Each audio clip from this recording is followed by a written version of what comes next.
السلام علیکم ورحمۃ اللہ وبرکاتہ۔ اوتھینٹیکیشن آف اسلام میں خوش آمدید۔ کیسے ہیں آپ سب؟ امید کرتی ہوں خیریت سے ہوں گے۔ جیسا کہ آپ سب جانتے ہیں کہ حج اور عمرے کے حوالے سے میں نے اپنے چینل پر بہت ساری ویڈیوز اپلوڈ کی ہیں جو میرے سننے والوں کو بہت پسند آئی ہیں، اور بہت سارے لوگوں نے مجھے فیڈ بیک بھی دیا کہ انہوں نے میری ویڈیوز کو واچ کیا اور وہ چیزیں جو ان کو عمرے کے حوالے سے سمجھ نہیں آ رہی تھیں الحمدللہ ان کو اچھے سے سمجھ آئیں۔ تو حج اور عمرے کے حوالے سے بہت ساری ویڈیوز میں نے اپلوڈ کی ہیں جس میں عمرے کا مکمل طریقہ، طواف کا طریقہ، طواف کے مسائل، اور خانہ کعبہ پر پہلی نظر پڑنے کے بعد جو دعائیں مانگتے ہیں ان کے حوالے سے، احرام کی پابندیاں اور ان کے مسائل، اور بہت سارے چھوٹے چھوٹے مسائل جو عمرے کے دوران یا احرام کی حالت میں ہمیں پیش آتے ہیں، وہ سب میں نے آپ کے ساتھ ویڈیوز کے ذریعے شیئر کیے ہیں۔ تو جن میں مسائل کے حوالے سے جو ویڈیوز میں نے شیئر کی ہیں ان میں ایک مسئلہ طائف کا ہے کہ جب زیارت کے لیے طائف جاتے ہیں تو وہاں سے عمرے کا احرام باندھے بغیر واپس آ جاتے ہیں۔ تو اگر طائف زیارت کے لیے گئے ہیں اور عمرے کا احرام باندھے بغیر واپس آ گئے تو اس کا کیا حکم ہے؟ اس کے علاوہ احرام کی حالت میں اگر بھول چوک سے یا غلطی سے خوشبو والا صابن یوز کر لیا تو کیا حکم ہے؟ اور اس کے علاوہ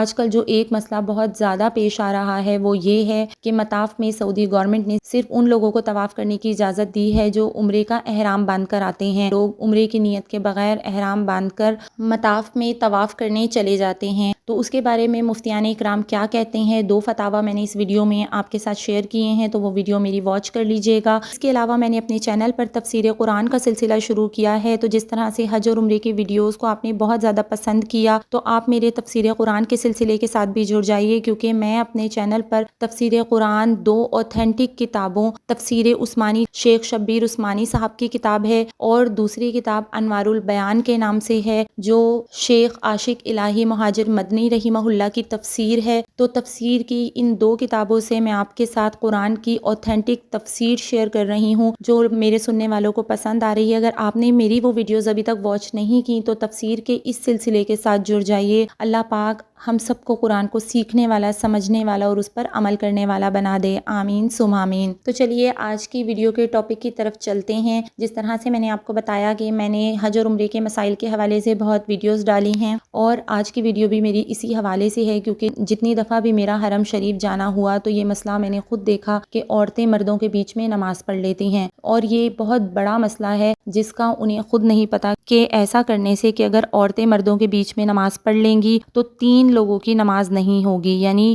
ایک دائیں اور ایک بائیں اور ایک پیچھے والے آدمی کی۔ تو اس لیے نماز پڑھتے وقت جو ہے اس کا بہت خیال رکھنا ہے عورتوں کو کہ نماز مردوں کے بیچ میں نہیں پڑھنی۔ تو اسی مسئلے کی ڈیٹیل آگے آپ کے ساتھ شیئر کروں گی۔ تو جو خواتین عمرہ کرنے کے لیے جا رہی ہیں وہ اس ویڈیو کو شروع سے اینڈ تک ضرور واچ کیجیے گا، کیونکہ یہ ایک بہت بڑا مسئلہ ہے، کیونکہ ہم عورتوں کی ایک غلطی کی وجہ سے 3 مردوں کی نماز فاسد ہو جاتی ہے، 3 مردوں کی نماز خراب کر دیتے ہیں ہم، اگر رش میں یا ہجوم میں ہم عورتیں جو ہیں وہ مردوں کے بیچ میں کھڑے ہو کر نماز ادا کر لیں۔ تو چلیے اپنی ویڈیو کو سٹارٹ کرتے ہیں، لیکن اس سے پہلے اگر آپ میرے چینل پر نیو ہیں تو میرے چینل کو سبسکرائب کر دیجئے اور میری ویڈیوز کو لائک اینڈ شیئر کر دیجئے، اور بیل آئیکن کو پریس کرنا مت بھولیے گا تاکہ میری ہر آنے والی نیو ویڈیو آپ کو مل سکے۔ نحمدہ و نصلی علی رسولہ الکریم، فاعوذ باللہ من الشیطان الرجیم، بسم اللہ الرحمن الرحیم۔ تو حرم شریف میں عورتیں مردوں کے ساتھ جماعت میں آگے پیچھے کھڑی ہو جاتی ہیں، اور اتنا منع کرتے ہیں، وہاں پہ جو شرطے ہوتے ہیں وہ عورتوں کو منع کر رہے ہوتے ہیں، کیونکہ حرم شریف میں چاہے آپ مطاف میں نماز ادا کریں یا پھر آپ مسجد الحرام میں کہیں بھی اندر مسجد الحرام کے یا مسجد الحرام کے صحن میں یا کہیں اور بھی آپ نماز ادا کر رہی ہیں، وہاں پہ عورتوں کی صفیں باقاعدہ انہوں نے پچھلی سائڈ پہ بنائی ہوئی ہوتی ہیں،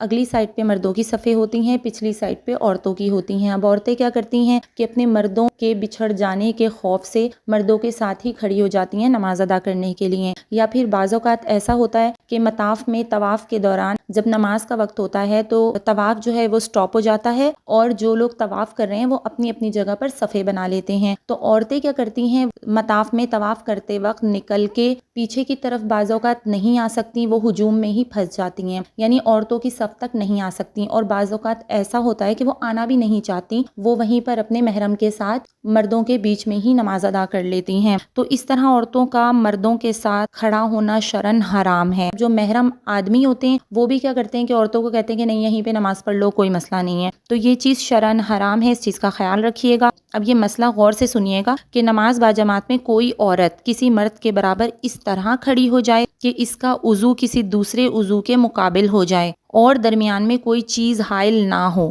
ٹھیک ہے، یعنی کسی مرد کے برابر میں عورت اس طرح کھڑی ہو گئی کہ اس کے درمیان میں کوئی چیز حائل نہیں ہے، تو اس طرح 3 مردوں کی نماز فاسد ہو جائے گی، چاہے وہ باپ ہو، بھائی ہو، بیٹا یا شوہر ہی کیوں نہ ہو۔ کچھ عورتیں یہ سمجھتی ہیں کہ ہم اپنے باپ، بھائی، بیٹے یا شوہر کے ساتھ اس طرح سے نماز ادا کر سکتے ہیں، نہیں، 3 مردوں کی نماز فاسد ہو جائے گی، چاہے وہ آپ کا باپ، بھائی، بیٹا یا شوہر یعنی کہ محرم ہی کیوں نہ ہو، ایک اس کے دائیں طرف والا، ایک بائیں طرف والا اور ایک پیچھے والا، یعنی رائٹ، لیفٹ اور بیک سائڈ پہ جو آدمی کھڑا ہوا ہوگا، جو مرد کھڑا ہوگا، اس کی نماز اس ایک عورت کی وجہ سے فاسد ہو جائے گی، اس کی نماز نہیں ہوگی۔ اب اس کی نماز نہیں ہوگی، کون گناہگار ہوگا؟ وہ عورت۔ تو اس لیے بہتر یہ ہے کہ اگر کبھی ایسا ہو کہ آپ مطاف میں یا آپ مسجد الحرام میں کسی ایسی جگہ پر پھنس گئی ہیں رش میں، مطاف میں اکثر ایسا ہوتا ہے کہ مردوں کی صفیں بن گئی ہیں اور عورتوں کی صف تک جانے کے لیے آپ کو موقع نہیں مل رہا، تو آپ جہاں پر ہیں آپ وہیں پر اپنی جگہ پہ بیٹھ جائیں سکون کے ساتھ، لیکن آپ نے نماز ادا نہیں کرنی، آپ ایک جگہ سکون سے بیٹھ جائیں۔ اگر آپ مردوں کے بیچ میں ہیں، فرض نماز ہو رہی ہے تو مردوں کو نماز پڑھنے دیجیے، آپ آرام سے اپنی جگہ پہ بیٹھ جائیں، اور جب مرد حضرات کی فرض نماز کی یعنی کہ جماعت مکمل ہو جائے، جماعت جب پوری ہو جائے تو وہ عورت پھر اپنی نماز الگ سے ادا کر لے۔ اس طرح سے باقی وہ جو اس کے دائیں بائیں اور پیچھے والا آدمی ہے اس کی نماز بھی فاسد نہیں ہوگی،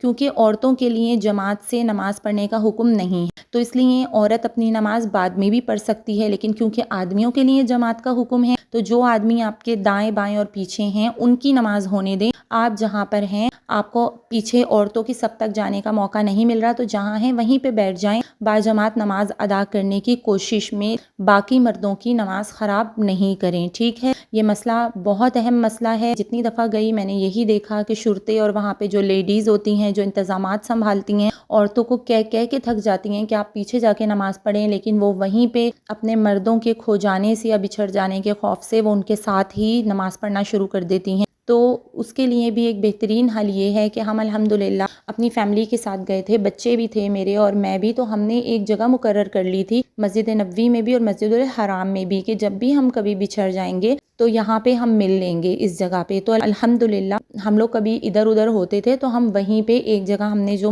مقرر کر لی تھی وہیں آ کے ہم اپنے گھر والوں سے مل لیتے تھے۔ انشاءاللہ عمرہ کرنے جائیں یا حج کرنے جائیں تو یہیں سے مسائل کو سیکھ کے سمجھ کے جانا چاہیے، تاکہ ہم اپنے اس عظیم فریضے کو اچھے طریقے سے انجام دے سکیں اور غلطی سے پاک اور بہترین عمرہ کر سکیں جو اللہ کی رضا کا سبب ہو۔ آخر میں اللہ تعالیٰ سے یہی دعا کرتی ہوں کہ اللہ پاک جتنے لوگ جا رہے ہیں اور جتنے لوگ وہاں پہ موجود ہیں، اللہ پاک سب کی غلطیوں کو، کمیوں کو، کوتاہیوں کو، کیونکہ کمیاں کوتاہیاں ہم انسان ہیں، ہمارے ساتھ نفس لگا ہوا ہے، تو کمیاں کوتاہیاں ہمارے اندر ہیں ہی، غلطیاں بھی ہیں، بھول چوک بھی ہو سکتی ہے، تو اللہ پاک سب کی غلطیوں کو، کمیوں کو، کوتاہیوں کو معاف فرما کے سب کی عبادتوں کو قبول و منظور فرمائے، آمین ثم آمین۔ اسی طرح کی اور بہت ساری اوتھینٹک انفارمیشن کے لیے دیکھتے رہیے اوتھینٹیکیشن آف اسلام۔ السلام علیکم ورحمۃ اللہ وبرکاتہ۔